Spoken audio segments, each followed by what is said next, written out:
Hey guys, it's Amanda back from AJ. Welcome back to our channel. Today we are covering the topic how to write a resume and a cover letter that actually gets you noticed. Both Julia and I were on the job hunt for quite a while, and it is so important to have a resume and a cover letter that stands out. And we learned pretty quickly what things we needed to include in our resume and cover letters. That eventually got us quite a few interviews and eventually landed us jobs. So we're just going to get straight down to it. So the first thing that you want to do is include keywords. Now you want to assess your job description pretty thoroughly. What words are they using in that job description that you can transfer across to your resume?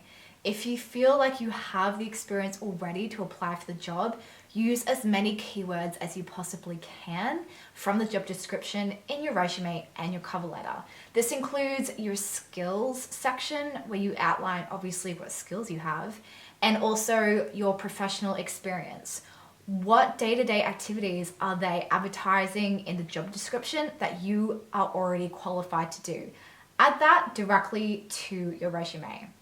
One important thing to note is that some companies will use an applicant tracking system. So this is a software that scans your resume before it actually goes on to a hiring manager.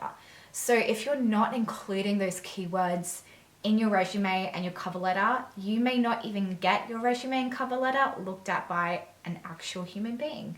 So make sure that you thoroughly assess your job description and use as many keywords as you can in the description of your resume and cover letter. Both of us have been on the other side of the hiring platform, and you literally have about 10 seconds, maybe it's actually less, to grab our attention. So when you are structuring your resume, they actually mention now to not even bother about your professional profile, that objective that people say to put at the beginning of your resume. You don't need it, and that's awesome because it's probably the section that I hate writing most. The hiring manager knows what you want. You're applying for the job. You want the job. Now, the other section that you don't need to include, unless the job description states otherwise, is your referees, because they're not going to call them before calling you. So if they really want to know more about your experience and what you actually like as a person after an interview, they will ask you for your references. So there is no need to put this in your resume, and that means there is more space to tell the hiring manager why they should pick you. Now, the third thing you want to do is pimp your resume, aka formats. Now, when I was formatting my resume, I tried a few different things. Firstly, you should try and add a little bit of personal branding. And what I mean by that is add your personality to your resume and your cover letter. I created this little logo for myself. It was just a navy blue box with my initials in it. And you can check that out in the article. The link is in the description below. And I put that just under my name on both my resume and my cover letter, so it matched.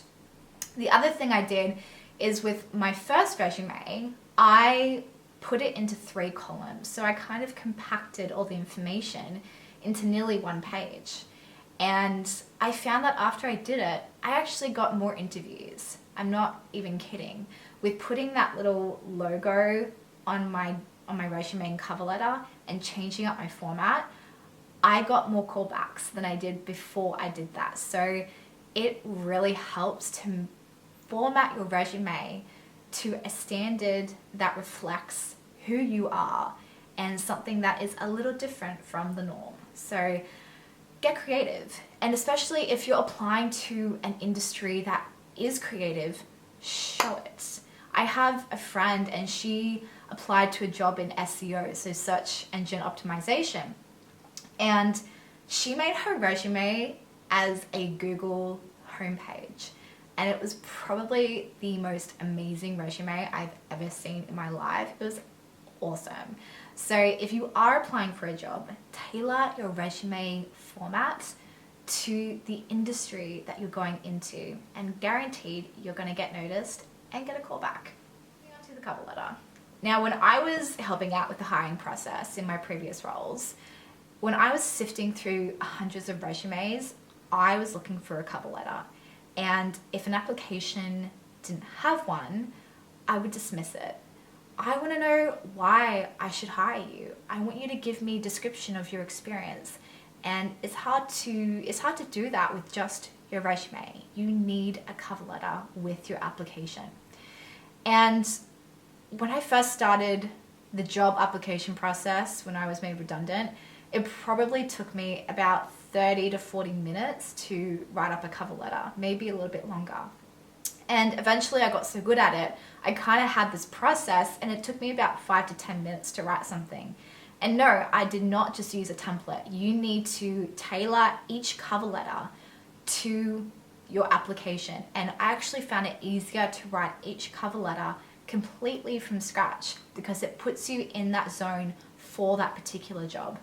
So the easiest thing to do when you're doing this, and to make sure that you're covering all the criteria that they are looking for, copy paste the selection criteria from the job description into the Word document you're writing your cover letter in, and just start writing. Just make sure that you're addressing each selection criteria and don't stop until you have.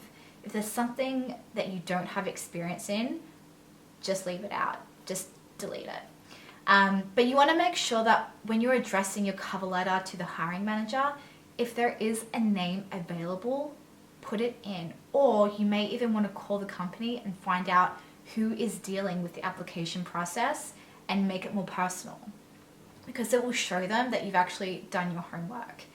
And in your opening sentence, you want to say what job you're applying for, obviously, where you've seen the job description advertised, and why you think you're perfect for the role. And then address the selection criteria. You then want to sign off and tell them that you're looking forward to hearing back from them. Tell them that you're available to chat anytime for an interview. And if you're able to start immediately, even better.